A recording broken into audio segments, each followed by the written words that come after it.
ನಮಸ್ಕಾರ ಎಲ್ಲರಿಗೆ ನಮ್ಮ ರುಜಿ ಕುಕಿಂಗ್ ಚಾನಲ್ಗೆ ಸ್ವಾಗತ. ನಾನು ನಿಮ್ಮ ಉತ್ತರ ಕರ್ನಾಟಕದ ಮನೆ ಮಗ ಮಾಡುವ ನಮಸ್ಕಾರಗಳು. ಇವತ್ತು ನಾವು ನಮ್ಮ ಚಾನಲ್ನಾಗ ಗೋಬಿ ಪಲ್ಯ ಗೋಬಿ ಪಲ್ಯ ಹೆಂಗೆ ಮಾಡೋದತ್ತ ಬರೀ ತೋರಿಸ್ತೀನಿ. ಈಗ ಗೋಬಿ ಪಲ್ಯ ಮಾಡ್ಕೊಳ್ಳೋಣ ನೋಡ್ರಿ. ಜೀರಿಗೆ ಮತ್ತು ಸಾಸಿವೆ ಹಾಕೊಂಡಿವಿ, ಹಾಗೆ ಉಳ್ಳಾಗಡ್ಡಿನೂ ಈ ಥರ ಸಣ್ಣಗೆ ಕಟ್ ಮಾಡ್ಕೊಂಡು ಆಮೇಲೆ ಕರಿಬೇವನ್ನು ಹಾಕೊಂಡು ಸರಿಯಾಗೆಲ್ಲ ಮಿಕ್ಸ್ ಮಾಡ್ಕೊತೀವಿ. ಅಂದರೆ ಉಳ್ಳಾಗಡ್ಡಿ ಕಲರ್ ಚೇಂಜ್ ಆಗೋಮಟ ಹಸಿ ಸ್ಮೆಲ್ ಹೋಗೋಮಟ ಚೆಂದಾಗೆಲ್ಲ ಹುರ್ಕೋತೀವಿ ಎಣ್ಣೆಗೆ. ಭಾಳ ಸಿಂಪಲ್ ರೆಸಿಪಿ ಐತ್ರಿ. ಈಗ ಟಮಾಟಿನೂ ಹಾಕೊಂಡ ಎಲ್ಲ ಮಿಕ್ಸ್ ಮಾಡ್ಕೊತೀವಿ. ಅಂದರೆ ಎಣ್ಣೆಗ ಫ್ರೈ ಹುರ್ಕೋತೀವಿ. ಯಾರು ನಮ್ಮ ರುಜಿ ಕುಕಿಂಗ್ ಚಾನಲ್ ಹೊಸಬ್ರಿದ್ರೆ ಅಂದ್ರೆ ಸಬ್ಸ್ಕ್ರೈಬ್ ಮತ್ತು ಸಪೋರ್ಟ್ ಮಾಡಿರಿ. ಒಂದು ಸ್ವಲ್ಪ ಅರಶಿನ ಹಾಕೊಂಡಿವಿ ಮತ್ತು ರುಚಿಯ ತಕ್ಕಂಡು ಒಂದು ಸ್ವಲ್ಪ ಉಪ್ಪು ಹಾಕೊಂಡು ಎಲ್ಲ ಮಿಕ್ಸ್ ಮಾಡ್ಕೊತೀವಿ. ನೋಡ್ರಿ, ಈಗ ಎಲ್ಲ ಮಿಕ್ಸ್ ಮಾಡ್ಕೊಳಕತ್ತೀವಿ.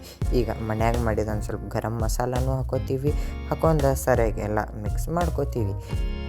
ಈಗ ಖಾರನೂ ಹಾಕೊಂಡು ಸರಿಯಾಗೆಲ್ಲ ಮಿಕ್ಸ್ ಮಾಡ್ಕೊತೀವಿ. ಯಾರು ನಮ್ಮ ರೋಜಿ ಕುಕಿಂಗ್ ಚಾನಲ್ ಹೊಸಬ್ರು ಇದ್ರಂದ್ರೆ ಪ್ಲೀಸ್ ಸಬ್ಸ್ಕ್ರೈಬ್ ಮತ್ತು ಸಪೋರ್ಟ್ ಮಾಡಿರಿ. ನಿಮ್ಮ ಬಿಜಾಪುರ ಹುಡುಗರಿಗೆ ಸಪೋರ್ಟ್ ಮಾಡಿರಿ. ನೋಡ್ರಿ, ಈಗ ಫೈನಲಿ ಗೋಬಿನೂ ಸೇರಿಸ್ಕೊಂಡು ಎಲ್ಲ ಮಿಕ್ಸ್ ಮಾಡ್ಕೊತೀವಿ ಚೆಂದಾಗೆ. ನೋಡ್ರಿಗೆ ಚೆಂದಕ್ಕೆ ಎಲ್ಲ ಮಿಕ್ಸ್ ಮಾಡ್ಕೊಳಕ್ತೀವಿ. ಭಾಳ ಸಿಂಪಲ್ ರೆಸಿಪಿ ಐತ್ರಿ.